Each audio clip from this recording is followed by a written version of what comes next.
Om Swastiastu. Perkenalkan, nama saya Ani Lurismayanti. Nah, pada kesempatan kali ini saya akan membawakan materi mengenai catur marga dan tempat suci dalam agama Hindu.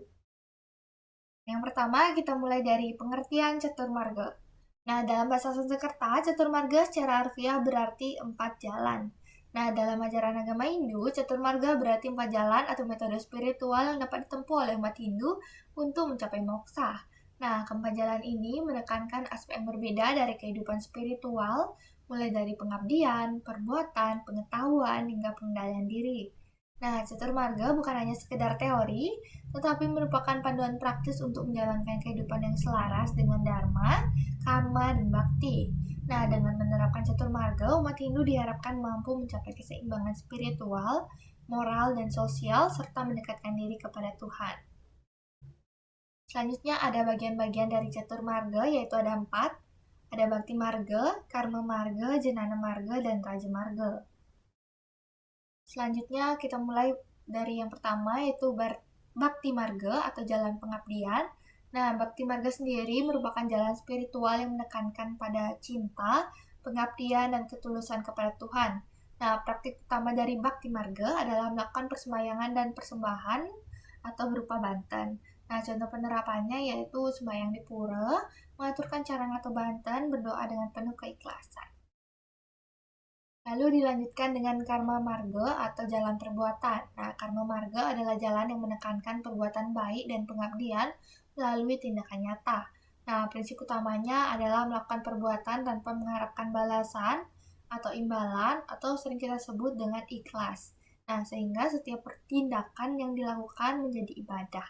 Nah, contoh penerapannya yaitu menolong orang yang terkena musibah dengan ikhlas, ikut kegiatan gotong royong, dan bekerja dengan jujur dan penuh tanggung jawab.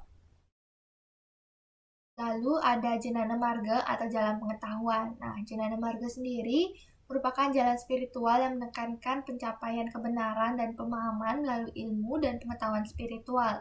Nah, praktiknya meliputi mempelajari kitab suci seperti Weda dan Upanishad, serta merenungkan makna kehidupan dan hubungan dengan Tuhan.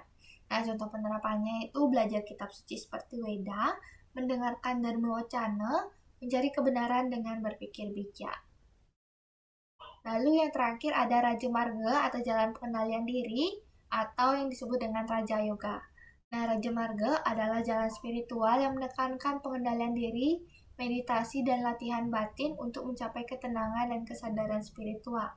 Nah, contoh penerapannya itu seperti melakukan meditasi atau yoga, pengendalian pikiran dan emosi, melatih konsentrasi dan ketenangan batin.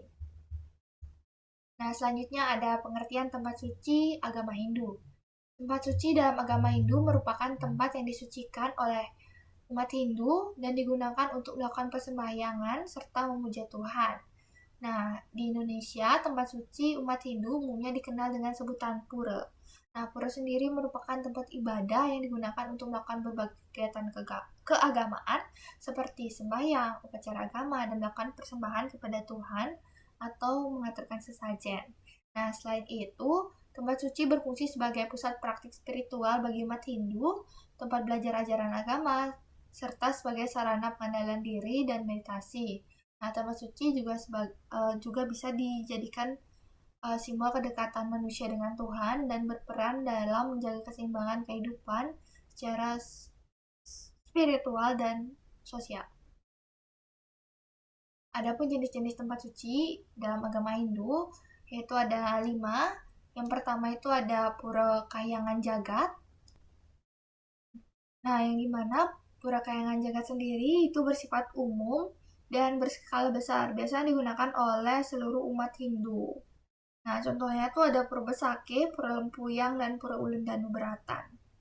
Lalu ada Pura Kahyangan 3. Nah, biasanya itu digunakan oleh masyarakat desa adat setempat.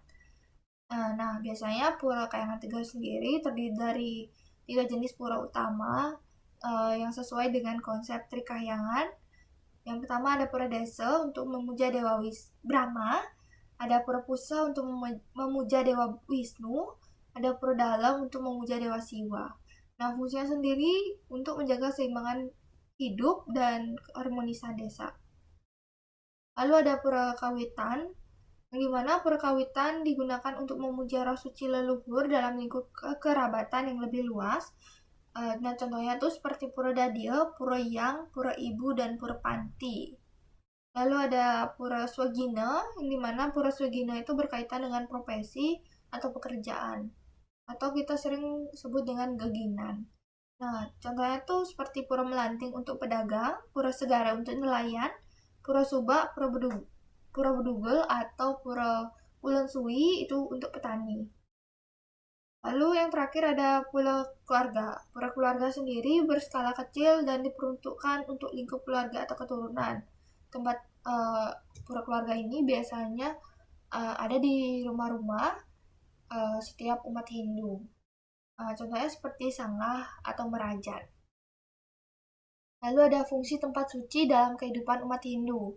Nah, fungsinya itu ada 5, sebagai tempat untuk memuja Tuhan beserta manifestasinya, sebagai tempat umat Hindu untuk melakukan persembahyangan, sebagai tempat pelaksanaan berbagai upacara keagamaan, sebagai tempat berkumpulnya umat Hindu dalam kegiatan sosial dan keagamaan, lalu sebagai tempat pendidikan spiritual bagi masyarakat.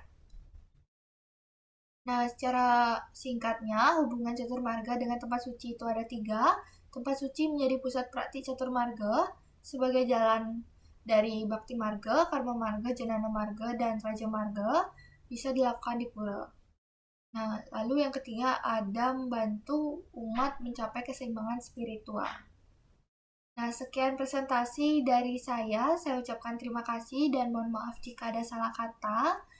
Saya tutup dengan Om Santi Santi Santi Om. Terima kasih.